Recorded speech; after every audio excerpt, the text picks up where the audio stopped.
Hello students, good morning to all of you. आज का हमारा टॉपिक है कंज्यूमर बिहेवियर एंड एडवर्टाइजिंग, यानी कंज्यूमर के बिहेवियर का क्या इफ़ेक्ट पड़ता है एडवर्टाइजिंग के ऊपर। हम सबको पता है आज के टाइम में जो कंज्यूमर है, यानी वो पर्सन जो प्रोडक्ट को ख़रीदने वाला है, वो मार्केट का किंग है। यानी पहले क्या होता था कि जो प्रोड्यूसर बना देता था वही कंज्यूमर को ख़रीदना पड़ता था, क्योंकि उस टाइम क्या थी, डिमांड ज़्यादा थी और सप्लाई कम थी। बट आज के टाइम में इतना ज़्यादा कंपटीशन है सप्लायर्स के बीच में, इतनी ज़्यादा होड़ है कि उन्हें क्या करना पड़ेगा, वो जब तक अपना प्रोडक्ट नहीं बेच सकते जब तक वो कंज्यूमर के अकॉर्डिंग ना बनाएं। यानी कस्टमर सेटिस्फेक्शन इज़ प्राइमरी। ठीक है, कि आपको अगर सक्सेस चाहिए तो सबसे पहले कस्टमर को सेटिस्फाई करना पड़ेगा। तो ये कंज्यूमर के बिहेवियर का मतलब क्या हुआ कि जब भी कंज्यूमर बाय करने के लिए जाएगा, यानी किसी भी प्रोड्यूसर का बनाया हुआ प्रोडक्ट लेने जाएगा, तब उसका क्या रिएक्शन होगा, तब क्या उसका बिहेवियर होगा। The whole behaviour of consumer while making purchase is known as consumer behaviour. Consumer का पूरा बिहेवियर जब भी वो बाय करने के लिए जाता है वो होता है हमारे कंज्यूमर का, वो उसे हम बोलते हैं कंज्यूमर बिहेवियर। एक कंज्यूमर का बिहेव कैसे करता है, उसमें सिर्फ ये बात नहीं आती कि वो क्या खरीदता है और क्यों खरीदता है, बल्कि कहाँ से खरीदता है, किस टाइम खरीदता है, वो सब क्या है कंज्यूमर के बिहेवियर को अफेक्ट करते हैं। क्योंकि कस्टमर को कुछ भी खरीदना हो वो एक सेकंड में डिसीजन नहीं लेता। वो क्या करता है, मान लो कि कस्टमर के पास पैसा है, ठीक है, उसके पास तो उसके पास वो क्या चाहेगा, उससे कुछ खरीदने जाएगा। अब वो खरीदने से पहले वो एक चीज़ है कि उसकी जो वांट्स हैं वो तो अनलिमिटेड है, बट वो पैसा तो लिमिटेड होगा, रिसोर्स तो लिमिटेड होंगे। तो वो क्या करेगा, सबसे पहले देखेगा कि उसकी प्रायोरिटी क्या है, यानी अपनी जितनी भी वांट्स होंगी उनको प्रायोरिटी पे लगाएगा कि सबसे ज़्यादा इंपॉर्टेंस किसकी है। ये डिसाइड करने के बाद कि उसकी हाई प्रायोरिटी पे कौन सी है, वो उनको ख़रीदने से पहले देखेगा कि उस प्रोडक्ट की ब्रांड्स कौन कौन सी अवेलेबल हैं, जो ब्रांड्स अवेलेबल हैं उनमें से अच्छी कौन है, कहाँ से ख़रीदने जाऊँ, ऑनलाइन ख़रीदूँ, ऑफलाइन ख़रीदूँ, किस शॉप पे जाके ख़रीदूँ। यानी बहुत सारे डिसीजन हैं जो कंज्यूमर लेगा। और जो आपका एडवर्टाइज़र है ना, जिससे अपना प्रोडक्ट बेचना है, उसे ये सारी चीज़ स्टडी करनी पड़ती हैं। क्यों, उसे देखना पड़ेगा कि कस्टमर कैसे डिसाइड करता है कि उसे कौन सा प्रोडक्ट लेना चाहिए, कौन सा नहीं। क्या वो क्वालिटी पे फोकस करके ब्रांड डिसाइड करता है या प्राइस पे फोकस करके। यानी जो कंज्यूमर का बाय करते हुए बिहेवियर होता है वो इम्पैक्ट डालेगा उसकी एडवर्टाइजिंग के ऊपर। जो हम यहाँ पर सारी स्टडी करेंगे वो इसी बात पे करेंगे कि जो कंज्यूमर का बाइंग बिहेवियर होता है, यानी परचेज करने जाता है, उस टाइम जो कस्टमर के माइंड सेट होता है वो कैसे हमारी एडवर्टाइजिंग पे इफेक्ट डालता है। पर इस बात पे जाने से पहले एक बार हम बात करते हैं उन पांचों एलिमेंट की, कंज्यूमर के बिहेवियर के वो पांचों एक्सपेक्ट जो कि अफेक्ट डालेंगे आपकी एडवर्टाइजिंग के ऊपर। सबसे पहला है हु बाइज, कौन बाय करता है, यानी खरीदने कौन जा रहा है। देखो, खरीदने से रिलेटेड तीन डिसीजन होते हैं। पहला कि डिसीजन कौन लेगा परचेज से रिलेटेड, यानी कौन सा प्रोडक्ट खरीदना है, कौन सा नहीं खरीदना है, इस बात का डिसीजन कौन लेगा। दूसरा, बाय कौन करेगा, यानी खरीदने जाएगा कौन। और तीसरा, यूज़ कौन करेगा प्रोडक्ट का। देखो, ज़रूरी नहीं होता कि तीनों काम एक पर्सन करे। हो सकता है कोई एक पर्सन तीनों कर रहा हो सकता है एक पर्सन दो कर रहा हो, या तीनों चीज़ें ही अलग अलग पर्सन द्वारा की जा रही हो। यानी डिसीजन मान लो क्या लिया, किसी पर्सन ने, किसी वुमेन ने लिया कि उसे क्या करना है, वॉशिंग मशीन खरीदनी है। मान, और परचेज करने कौन गया, हस्बैंड जाएगा उसका। और यूज़ किसने की, वापस उस वाइफ ने की। तो यहाँ पर क्या था, बाय अलग पर्सन ने की, डिसीजन और यूज़ अलग एक ही पर्सन ने किया। हो सकता है कि तीनों ही अलग अलग कर रहे हूँ। मान लो कि मैंने अपने ब्रदर्स के लिए चॉकलेट मंगवाई है, यानी मंगवाई मैंने है तो डिसीजन मेरा है परचेज करने का। बाय जिससे मंगवाई होगी वो लेने जाएगा, और यूज़ खाएंगे कौन, मेरे ब्रदर खाएंगे। तो इसमें हो सकता है कि तीनों चीज़ें क्या है, अलग अलग भी करें। एडवर्टाइज़र को एडवर्टाइजमेंट करने से पहले देखना पड़ता है कि डिसीजन कौन लेने वाला है। नॉर्मली एक न्यूक्लियर फैमिली में जो डिसीजन होता है वो कंबाइन लिया जाता है, स्पेशली ड्यूरेबल प्रोडक्ट्स का, यानी वाइफ, बच्चे, सब मिलके डिसाइड करते हैं कि कौन सा प्रोडक्ट खरीदना है, कौन सा नहीं। और जॉइंट फैमिली में मोस्टली डिसाइड करता है। तो एडवर्टाइजर को देखना पड़ता है कि डिसीजन कौन लेने वाला है और उसके नेचर के अकॉर्डिंग क्या करे, वो ऐड करे। दूसरा है व्हेन डू कंज्यूमर बाय, यानी कंज्यूमर परचेज करता कब। ये रिलेटेड होता है टाइमिंग से, यानी जो आप प्रोडक्ट बेच रहे हो वो कोई सीजनल प्रोडक्ट होगा, मान लो क्रैकर्स हैं तो दिवाली के टाइम पर बिकेंगे, राखी है रक्षाबंधन के टाइम पे बिकेगी, डेली यूज़ का प्रोडक्ट है तो हमेशा बिकता रहेगा। तो कंज्यूमर बाय कब करता है पर्टिकुलर प्रोडक्ट को, उस पर भी आपकी एडवर्टाइजिंग डिपेंड करेगी। क्योंकि अगर मान लो सीजनल प्रोडक्ट है तो आप ऑल टाइम ऐड करने की बजाय क्या करोगे, सीजन में फोकस करोगे ऐड के ऊपर कि उस टाइम ज़्यादा ऐड दिखाओ क्योंकि उसी टाइम कस्टमर क्या है, खरीदता है। और ड्यूरेबल प्रोडक्ट है या फिर क्या कहते हैं डेली यूज़ का प्रोडक्ट है तो आप क्या करोगे, ऑल टाइम उसकी ऐड दिखाओगे। थर्ड है हाउ कंज्यूमर बाय, यानी कस्टमर कैसे खरीदता है। देखो कस्टमर कैसे खरीदता है का मतलब है कि एक तो कस्टमर होता है जो बार्गेनिंग करना पसंद करता है, दूसरा फिक्स प्राइस को प्रेफर करता है। तो कस्टमर आपका किस टाइप का है उस पर भी आपकी ऐड जो है डिपेंड करेगी। इसके साथ साथ वो पैक्ड फूड लेना पसंद करता है या अनपैक्ड लेना पसंद करता है। कुछ लोग हाइजीन को देखते हुए पैक्ड लेना पसंद करते हैं, कुछ लोग जो है अनपैक्ड फूड प्रेफर करते हैं। तो वो भी आपके एडवर्टाइज़र को देखना पड़ेगा कि वो किस टाइप की पैकिंग में अपने प्रोडक्ट को प्रोवाइड करे और उस टाइप की पैकिंग को हाईलाइट करे जानबूझकर अपनी ऐड में। बहुत सारी ऐड होती हैं जिसमें पैकिंग स्पेशली हाईलाइट होती है दिखाने के लिए कि हमारे प्रोडक्ट की पैकिंग जो है स्पेशल है, तो वो भी देखना पड़ेगा। इसके साथ साथ कुछ कस्टमर जो है क्रेडिट उधार पे खरीदना पसंद करते हैं, कुछ हमेशा कैश में खरीदते हैं। तो वो भी देखना पड़ेगा कि अगर आपके मोस्टली कस्टमर का बिहेवियर ऐसा है कि वो क्या करते हैं क्रेडिट पे खरीदना पसंद करते हैं, तो आपको क्या करने पड़ेगा, इंस्टॉलमेंट सिस्टम वगैरह रखना चाहिए। एडवर्टाइजमेंट में दिखाना चाहिए कि हमारे गुड्स को आप हायर परचेज पे या इंस्टॉलमेंट सिस्टम पे भी खरीद सकते हो। तो इसलिए जो आपके कंज्यूमर हाउ कंज्यूमर बाय करता कैसे है इस बात का इफेक्ट पड़ेगा आपकी एडवर्टाइजमेंट पे। From where do customer buy, यानी कस्टमर कहाँ से प्रोडक्ट को खरीदना पसंद करता है। इसमें दो ऑप्शन हो सकते हैं, या तो कस्टमर क्या करेगा जहाँ पर बाइंग डिसीजन लेगा वहीं से खरीदेगा, दूसरा कि वो बाइंग डिसीजन कहीं और लेगा और क्या करेगा, खरीदेगा कहीं और। मोस्टली जो आपकी ड्यूरेबल गुड्स होती हैं यानी एसी लगा लो, वॉशिंग मशीन लगा लो, उसमें क्या होता है परचेज करने का डिसीजन एकदम से हरी में नहीं लिया जाता, बल्कि घर वालों के साथ बैठ के डिस्कस करके डिसाइड करते हैं। यानी बाय करने का डिसीजन तो घर पे लिया और खरीदेंगे कहाँ पे, शॉप पे जाके। दूसरी कंडीशन में क्या हो रहा है कि जो डेली की प्रोडक्ट होते हैं कई बार हम घर से सोच के नहीं जाते कि लेंगे, but at a time shop पे जाके ले लेते हैं, तो वो क्या हो जाती हैं, यानी आपका बाइंग डिसीजन भी वहीं पे था और परचेज भी वहाँ थी। तो इन दोनों ही केस में जो आपकी एडवर्टाइजमेंट होगी वो अलग अलग होगी। अगर कस्टमर जो है एट अ टाइम डिसीजन लेता है तो वहाँ पर आपको क्या करना पड़ेगा, ऑन शॉप एडवर्टाइजिंग पे फोकस करना पड़ेगा, यानी पॉइंट ऑफ परचेज एडवर्टाइजिंग पे कि आप डिस्प्ले वगैरह अच्छा करो ताकि जब कस्टमर आए तो उस प्रोडक्ट को खरीद ले। जबकि अगर ड्यूरेबल प्रोडक्ट है तो आपको क्या करना पड़ेगा, टेलीविजन वगैरह पे ऐड देनी चाहिए, उस अकॉर्डिंग यूज़ करना चाहिए, क्योंकि उसका डिसीजन कभी भी ऑन द स्पॉट नहीं होगा बल्कि घर से होगा।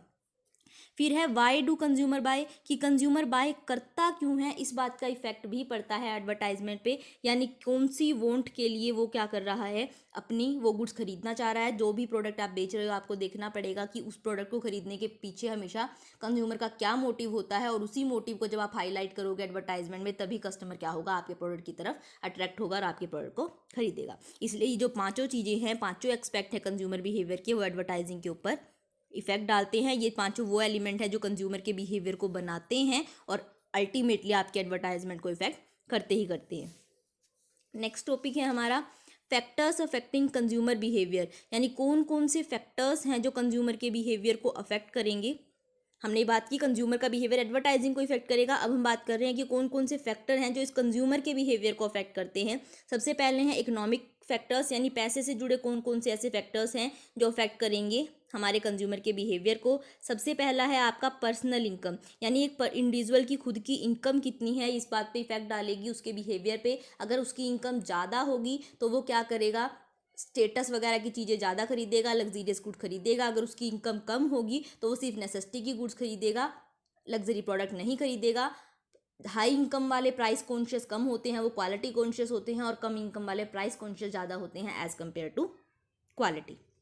फैमिली इनकम, देखो पर्सनल इनकम थी एक इंडिविजुअल की इनकम, फैमिली इनकम का मतलब है जितने भी पर्सन टोटल फैमिली में हैं उनकी मिलाकर इनकम। कई बार क्या होता है एक पर्सन की इनकम बढ़ जाती है, स्टिल फैमिली का कंजप्शन नहीं बढ़ता, क्योंकि हो सकता है किसी एक पर्सन की इनकम चली गई हो या कम हो गई हो, तो वो क्या हो जाए एक दूसरे से न्यूट्रलाइज हो जाए। या कई बार क्या होता है कि एक पर्सन की इनकम चाहे कम है स्टिल वो स्टेटस की गुड खरीद पाता है, क्योंकि उसके फैमिली के बाकी मेंबर्स की इनकम इतनी ज़्यादा हाई है कि वो उनसे पैसे लेके इजीली खरीद सकता है। तो ओवरऑल फैमिली की टोटल इनकम क्या है वो भी इफेक्ट डालती है उस फैमिली के बिहेवियर पे। अगर उसकी फैमिली की टोटल इनकम कम है तो वो सिर्फ जो है डेली की चीज़ें जो यूजेस की चीज़ें हैं वो खरीदेगी, और अगर उसकी ज़्यादा है तो वो क्या करेगी, लग्जरी गुड्स को खरीदेगी।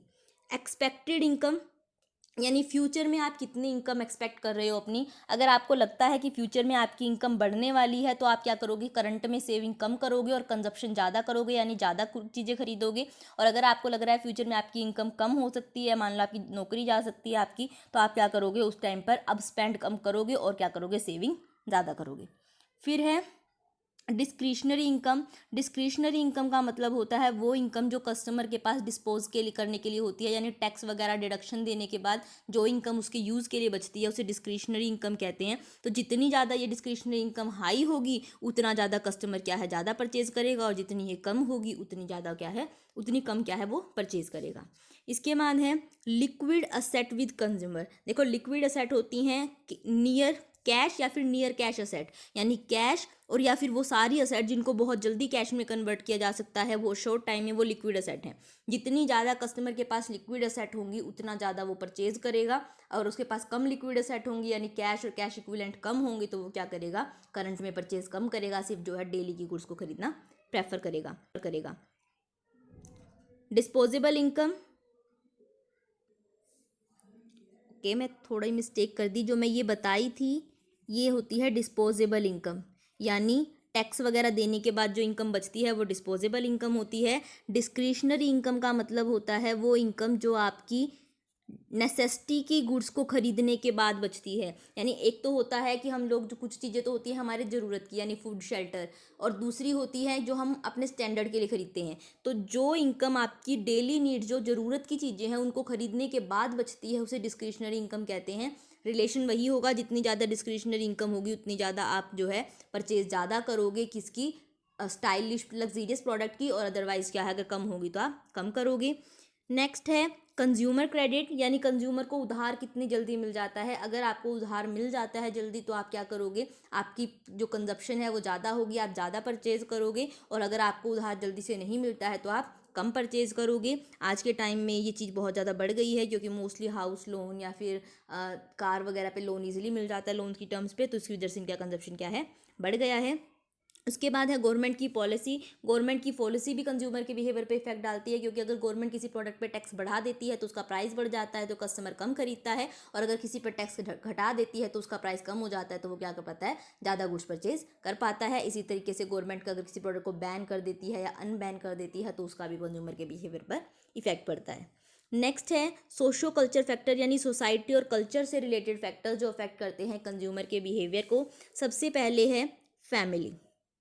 फैमिली तो फर्स्ट प्रेफरेंस पे होती है, जो किसी भी पर्सन के बिहेवियर को इफ़ेक्ट करती है। इसमें आ जाती है आपकी फैमिली की स्ट्रक्चर, साइज, फैमिली सिस्टम। पहले बात करते हैं फैमिली के साइज़ की। देखो अगर आपकी फैमिली बड़ी है तो आप क्या करोगे, मोस्टली बड़ी पैकिंग की चीज़ों को खरीदोगे। अगर आपकी फैमिली छोटी है तो आप मोस्टली क्या करोगे, स्मॉल पैकिंग को प्रेफर करोगे। उसके बाद फैमिली स्ट्रक्चर। फैमिली स्ट्रक्चर का मतलब होता है कि यानी आपकी फैमिली में कितने मेल हैं, कितने फीमेल हैं, कितने बच्चे हैं, कितने ओल्ड एज के हैं, तो वो है आपकी फैमिली की स्ट्रक्चर। अगर मान लो किसी फैमिली में बच्चे ज़्यादा हैं तो वहाँ पर चॉकलेट्स, टॉयज़, इनकी डिमांड ज़्यादा होगी। किसी में कम बच्चे हैं यानी बच्चे है ही नहीं है, यानी सिर्फ सारे अडल्ट हैं, तो वहाँ पर इनकी डिमांड नहीं होगी, तो वहाँ पर भी इस चीज़ फैमिली स्ट्रक्चर का भी इफेक्ट पड़ेगा आपके कंज्यूमर के बाइंग बिहेवियर पे। और है आपके फैमिली सिस्टम। फैमिली सिस्टम का मतलब है आपकी फैमिली न्यूक्लियर है या जॉइंट फैमिली है, क्योंकि न्यूक्लियर फैमिली में जो डिसीजन है मोस्टली सारे पर्सन मिल के लेते हैं, और जॉइंट फैमिली में मोस्टली करता लेता है। तो जो बायर का बिहेवियर है वो इस बात पे इफेक्ट डालेगा कि कौन डिसीजन ले रहा है। हमने बात की थी अगर कौन परचेज का डिसीजन लेता है वो इफेक्ट डालता है, तो इसका मतलब फैमिली का सिस्टम भी इफेक्ट डालेगा। उसके बाद है social class and caste. Social class का मतलब होता है वो सारे पर्सन जो एक पर्टिकुलर क्लास के हैं, यानी एक टाइप के बिलीव्स को शेयर करते हैं, एक टाइप के हैं। यानी मान लो प्रोफेशनल्स हैं तो सबकी चॉइस अलग होगी, अगर कोई बिजनेसमैन है उसकी चॉइस अलग होगी। अगर मैं क्लोथ्स के रिगार्डिंग भी बोलूँ तो बिजनेसमैन और प्रोफेशनल बंदों की पसंद अलग अलग होती है। तो सोशल क्लास कौन सी है आपकी, वो भी इफेक्ट डालेगी आपकी बाइंग बिहेवियर पे। और इसके साथ साथ कास्ट, यानी आप शूद्र हो, ब्राह्मण हो, ये भी चीज़ भी इफेक्ट डालती है। जैसे अगर मैं बोलूँ मोस्टली जो ब्राह्मण होते हैं वो नॉन वेजिटेरियन फूड नहीं खाते, तो ये क्या है, उनकी उस चीज़ की डिमांड कभी नहीं होगी, तो आपकी कास्ट क्या है वो भी इफेक्ट डालती है आपके बिहेवियर पे। Reference group. रेफरेंस ग्रुप का मतलब होता है वो ग्रुप जिसका इम्पैक्ट आपके ऊपर होता है। ये ग्रुप दो टाइप के होते हैं, एक प्राइमरी और दूसरे सेकेंडरी। प्राइमरी वो होता है जिनका इम्पैक्ट बहुत ज़्यादा होता है, यानी घर वाले, आपके क्लोज फ्रेंड्स, जिनसे आप डेली इंटरेक्शन में आते हो और जिनके आप मानते भी हो, तो उनका इफेक्ट क्या है सबसे ज़्यादा पड़ता है। सेकेंडरी होता है जो कभी कभी आपके कॉन्टैक्ट में आते हैं बट जिनका इम्पैक्ट होता है बट थोड़ा कम होता है, तो आपको, यानी जैसे मान लो प्रोफेशनल ग्रुप है आपका, तो उनका भी इम्पैक्ट आपके बाइंग बिहेवियर पे पड़ता है। तो जो आपका एडवर्टाइजर है उसे दोनों चीज़ देखनी पड़ती हैं कि आपका प्राइमरी ग्रुप कौन सा है, ताकि अगर वो आपको इफेक्ट नहीं कर सकता, डायरेक्टली कन्विंस नहीं कर सकता, तो आपके क्या करे, रेफरेंस ग्रुप को कन्विंस कर ले, वो अपने आप ही आपको कन्विंस कर लेंगे। नेक्स्ट है आपका कल्चर, यानी किस टाइप का कस्टम, नॉर्म्स, बिहेवियर, बिलीफ आप शेयर करते हो, आप यूज़ करते हो। जैसे मान लो आपका कल्चर वेस्टर्न कल्चर है या इंडियन कल्चर है, तो इससे क्या होगा, आपके क्लोथ्स की डिमांड पे फ़र्क पड़ेगा, आपकी फूड की डिमांड पे फ़र्क पड़ेगा, आप किस टाइप का पसंद करते हो। तो जो कल्चर है, लाइफस्टाइल है, वो भी इफेक्ट डालता है एक बायर के बिहेवियर पे। उसके बाद रिलीजन, यानी आप हिंदू हो, मुस्लिम हो, हमें देखा है कि बुरखा क्या है, मोस्टली मुस्लिम पहनते हैं, उनकी ड्रेसिंग स्टाइल क्रिश्चियन से अलग होती है। ऐसे ही जैन है, उनका फूड हैबिट अलग होती हैं। तो सबका जो रिलीजन है वो भी इफेक्ट डालता है उनके परचेज बिहेवियर पे, उनके एज अ कंज्यूमर बिहेवियर पे। यानी जब वो कंज्यूमर की जगह पे हैं, कुछ खरीदने जा रहे हैं, तो उनका उस टाइम जो बिहेवियर है उस पर उसका ये चीज़ भी इम्पैक्ट डालेगी।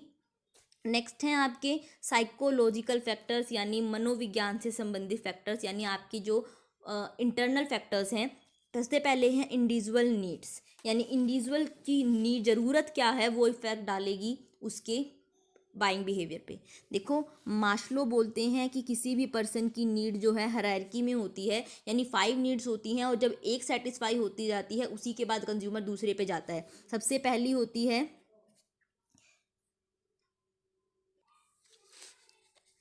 साइकोलॉजिकल नीड, यानी फूड शेल्टर, यानी जो ज़रूरत की चीज़ें हैं उनकी नीड, कि जब तक किसी पर्सन की साइकोलॉजिकल खाने पीने की डिमांड पूरी, नीड पूरी नहीं होगी, तब तक वो और चीज़ों के बारे में नहीं सोचेगा। जब उसकी साइकोलॉजिकल नीड सेटिस्फाई हो जाती है, उसके बाद उसकी टर्म आती है सेफ्टी नीड्स की, यानी उसके बाद उसका प्रेफरेंस होता है कि वो क्या रहे, सेफ रहे। उसके बाद सोशल नीड्स आती हैं, यानी लव अफेक्शन चाहिए उसे। देन एस्टीम नीड्स आती हैं, जिसमें आ जाता है कि उसे स्टेटस चाहिए, रिकॉग्निशन चाहिए, लोगों के बीच में पहचान चाहिए। और लास्ट आती है सेल्फ एक्चुअलाइजेशन नीड, यानी जहाँ पर वो क्या है, सेल्फ डेवलपमेंट पे प्रेफर करता है। जो आपके मास्लो हैं वो बोलते हैं कि जब तक एक नीड फर्स्ट हायरार्की पूरी नहीं हो जाती, तब तक जो है अगली हायरार्की पे कंज्यूमर कभी मूव नहीं करता। तो कौन सी स्टेज पे पर्टिकुलर कस्टमर इस टाइम है, वो भी उसके बिहेवियर पे इफेक्ट डालेगा। जो आपका एडवर्टाइजर है उसे देखना चाहिए कि आपका कस्टमर किस स्टेज पर है, क्योंकि जो उसका परचेज डिसीजन होगा वो इसी बात पे बेस करेगा कि एट प्रेजेंट वो कौन सी स्टेज पर लाई कर रहा है। नेक्स्ट है इमेज, यानी इम्प्रेशन, यानी इम्प्रेशन क्या है किसी चीज़ का, यानी किसी पर्टिकुलर ब्रांड का आपके ऊपर इम्प्रेशन कैसा है, या फिर मैं कहूँ कि किसी पर्टिकुलर प्रोडक्ट का ऊपर आपके ऊपर इम्प्रेशन कैसा है। मान लो आपको क्या है, आपके अकॉर्डिंग विस्की, बियर, ये सब क्या है, इनका इम्प्रेशन आपके लिए, इमेज क्या है, नेगेटिव है, कि ये चीज़ें जो हैं गलत लोग प्रेफर करते हैं, तो आप क्या करोगे, उनको कभी भी बाय नहीं करोगे। और अगर आपका प्रेफरेंस पॉजिटिव होगा तो आप बाय करोगे। इसके साथ साथ मान लो किसी पर्टिकुलर ब्रांड के रिगार्डिंग आपकी इमेज पॉजिटिव है कि एरियल के सारे प्रोडक्ट, एरियल का जो सर्फ होता है वो अच्छा होता है, या एलजी के सारे प्रोडक्ट अच्छे होते हैं, तो आप क्या करोगे, वहाँ पर ज़्यादा बाय करोगे, अदरवाइज कम करोगे। तो जो आपका एडवर्टाइजर होता है उसे ये भी देखना पड़ता है कि जो आपका कंज्यूमर है वो किस टाइप की इमेज रखता है किसी चीज़ के रिगार्डिंग। अगर आपको अपना प्रोडक्ट उससे परचेज करवाना है और आपकी नेगेटिव, तो आपको देखना पड़ेगा, अगर उसकी इमेज पॉजिटिव है तो वो मेंटेन रहे, और अगर नेगेटिव है तो आप उसको पहले नेगेटिव से पॉजिटिव में लाओगे, तभी आपका प्रोडक्ट वो परचेज करेगा। उसके बाद है, नेक्स्ट है एटीट्यूड, या तो पॉजिटिव होगा किसी चीज़ के रिगार्डिंग या नेगेटिव। अगर एटीट्यूड आपका उस प्रोडक्ट के प्रति पॉजिटिव है तो आप उसे खरीदना पसंद करोगे, नेगेटिव होगा तो नहीं खरीदोगे। लर्निंग का मतलब होता है जब आप कोई चीज़ें नई नई चीज़ें सीखते हो, यानी आपके जो दूसरों को देख के आपके बिहेवियर में चेंज आता है, टाइम के साथ जो चेंज आता है वो लर्निंग है आपकी। तो अगर आपकी प्रोडक्ट के रिगार्डिंग लर्निंग पॉजिटिव है तो आप प्रोडक्ट खरीदोगे, नेगेटिव है यानी आपने उसके बारे में कभी सुना ही नहीं है या फिर नेगेटिव सुना है तो आप नहीं खरीदोगे। देन है पर्सनैलिटी एंड लाइफस्टाइल, यानी एक पर्सन का जीने का तरीका क्या है वो भी इफेक्ट डालता है। कुछ पर्सन्स होते हैं चाहे कितने भी रिच क्यों ना हो, स्टिल उनका लाइफस्टाइल सिंपल होता है, तो वो लग्जरियस गुड्स नहीं खरीदेंगे। जबकि कुछ कम इनकम होते हुए भी क्या करते हैं, पर्सनैलिटी बनाने के लिए लग्जरियस प्रोडक्ट को खरीदना पसंद करते हैं। तो पर्टिकुलर पर्सन की लाइफस्टाइल, पर्सनैलिटी क्या है वो भी इफेक्ट डालेगी उसके बिहेवियर पे। लास्ट है आपके पर्सनल फैक्टर, यानी एक इंडिविजुअल से जुड़े हुए फैक्टर। सबसे पहले है एज, यानी एक पर्सन की उम्र क्या है वो भी इफेक्ट डालती है। बच्चों की नीड्स और एडल्ट्स की नीड और ओल्ड पर्सनस की नीड सब अलग अलग होती हैं। जो बच्चे हैं वो चॉकलेट टॉयज़ को प्रेफर करते हैं, जबकि ओल्ड एज के पर्सन इस टाइप को प्रेफर नहीं करते। जो आपके यूथ होता है वो फैशन को प्रेफर करता है, जबकि ओल्ड वाले इसको भी नहीं करते। तो जो एज के रिगार्डिंग डिफरेंसेस आते हैं वो भी क्या करते हैं, कंज्यूमर के बाइंग बिहेवियर पे इफेक्ट डालते हैं। एजुकेशन, यानी एक पर्सन इलिटरेट है या लिटरेट है, ये भी उसकी परचेज डिसीजन पे इफेक्ट डालेगा। जो आपका एजुकेटेड पर्सन होता है, लिटरेट होता है, वो मोस्टली क्या होता है, रेशनल होता है, क्वालिटी पे फोकस करता है, जबकि जो आपका इलिटरेट पर्सन होता है वो लुक्स के ऊपर जाता है, क्वालिटी को इतना प्रेफर नहीं करता। ऑक्यूपेशन, ऑक्यूपेशन का मतलब है आप किस टाइप का काम कर रहे हो, आप प्रोफेशनल हो, बिजनेसमैन हो या किस टाइप के हो। क्योंकि अगर मान लो मैं कहूँ किसी टेलर की पर्सनैलिटी जो होगी और जो किसी ब्यूटिशियन की पर्सनैलिटी होगी, उनकी जो डिमांड होगी वो अलग अलग होंगी। वो उनका जो वियरिंग स्टाइल होगा कपड़ों को वो अलग अलग होगा। तो क्या है, किस ऑक्यूपेशन में आप इन्वॉल्व हो, यानी आप मान लो किसी प्रोफेशनल हो, कोई टीचर हो, या फिर आप क्या हो, डॉक्टर हो, या फिर आप क्या हो, कोई टेलर हो। तो इन सब चीज़ों के सबका अलग अलग प्रोफेशन जैसे जैसे होता है उसके अकॉर्डिंग क्या है, डिमांड्स चेंज हो जाती है। सेक्स, यानी मेल हो या फीमेल हो, इस बात का इफेक्ट भी कंज्यूमर के बिहेवियर पे पड़ता है। कैसे, क्योंकि जो मेल होते हैं वो मोस्टली क्या करते हैं, रेशनल होते हैं, लॉजिकली सोचते हैं, जबकि जो वुमेन होती हैं मोस्टली लुक स्टाइल के ऊपर फोकस करती हैं और बार्गेनिंग करना पसंद करती है। तो आपका सेक्स क्या है, आप मेल हो या फीमेल हो, ये भी आपके कंज्यूमर के बिहेवियर पर इफेक्ट डालता है। ठीक है, आगे हम कल डिस्कस करेंगे। इम्पैक्ट, इंपॉर्टेंस जो भी इन टॉपिक्स की रह गई हैं वो हम कल बात करेंगे। Thank you.